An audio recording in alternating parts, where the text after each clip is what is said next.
আজ ৯ জিলহজ, হজের দ্বিতীয় দিন। দিনটিকে বলা হয় আরাফার দিন। এদিন আল্লাহর সামনে হাজিরা দেওয়ার ঘোষণা দেন হাজিরা, আর সেই ঘোষণায় লাব্বাইক ধ্বনিতে মুখরিত হয়ে উঠেছে আরাফাতের ময়দান। এবছর হজের খুতবা দেবেন মসজিদুল হারামের ইমাম ও খতিব ডক্টর শেখ মাহের বিন হামাদ বিন মাহমুদ বিন আল মুয়াইকিলি। আর সেই খুতবা অনুবাদ করা হবে বাংলা সহ ৫০টি ভাষায়। আর জানাচ্ছেন আফসানা শাওন। لبيك اللهم لبيك لبيك لا شريك لك لبيك إن الحمد والنعمة لك والملك لا شريك لك। আমি হাজির, আল্লাহ আমি হাজির। এই ঘোষণা দিয়ে আল্লাহ তাআলার কাছে নিজেকে সমর্পণ করছেন হজ করতে যাওয়া লাখো মানুষ। إن الحمد والنعمة। এই সেই ঐতিহাসিক আরাফাহ ময়দান। আজ সারাদিন এখানেই অবস্থান করবেন হাজিরা। জাবাল আল রাহমাহ বা রহমতের পাহাড় থেকে খুতবা দেবেন মসজিদুল হারামের ইমাম ও খতিব ডক্টর শেখ মাহের বিন হামাদ বিন মোহাম্মদ বিন আল মুয়াইকিলি। আর সেই খুতবা অনুবাদ করা হবে বাংলা সহ ৫০টি ভাষায়। এবারই প্রথম এতগুলো ভাষায় অনুবাদ করা হচ্ছে হজের খুতবা। لبيك اللهم لبيك। আরাফাহ ময়দানে এসে আল্লাহর কাছে হাজিরা দেন মুসল্লিরা। এই দিনকে বলা হয় উকুফ বা আল্লাহর সামনে দাঁড়ানোর দিন, আর এই কারণেই দিনটিকে হজের মূল দিন বলা হয়।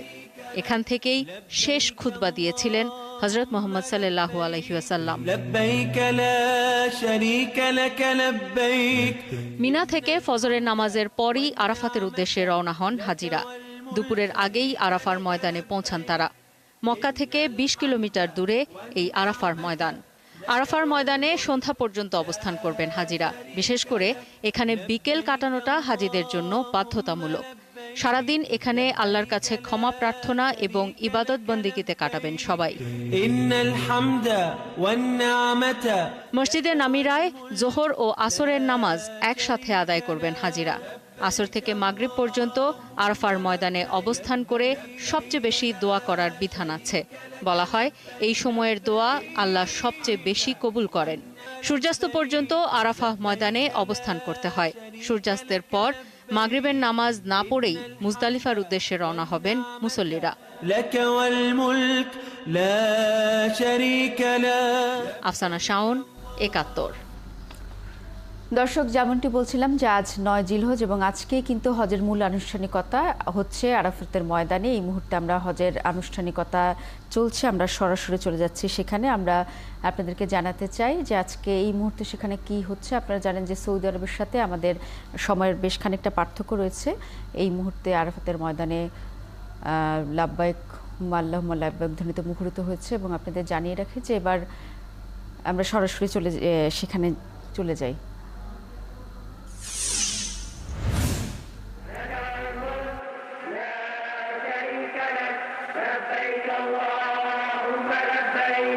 لبيك لا شريك لك لبيك إن الحمد والنعمة لك والملك لا شريك لك لبيك اللهم لبيك لبيك لا شريك لك لبيك إن الحمد والنعمة لك والملك لا شريك لك لبيك اللهم لبيك لبيك لا شريك لك لبيك إن الحمد والنعمة لك والملك لا شريك لك لبيك اللهم لبيك لبيك لا شريك لك لبيك إن الحمد والنعمة لك والملك لا شريك لك لبيك اللهم لبيك لبيك لا شريك لك لبيك إن الحمد والنعمة لك والملك لا شريك لك لبيك اللهم لبيك لبيك لا شريك لك لبيك إن الحمد والنعمة لك والملك لا شريك لك لبيك اللهم لبيك لبيك لا شريك لك لبيك إن الحمد الحمد والنعمة لك والملك لا شريك لك لبيك اللهم لبيك لبيك لا شريك لك لبيك إن الحمد والنعمة لك والملك সাউন্ডটা কমায় দেন এটা। لا شريك لك لبيك اللهم لبيك لبيك لا দর্শক, আপনারা দেখতে পাচ্ছেন আরাফাতের ময়দানে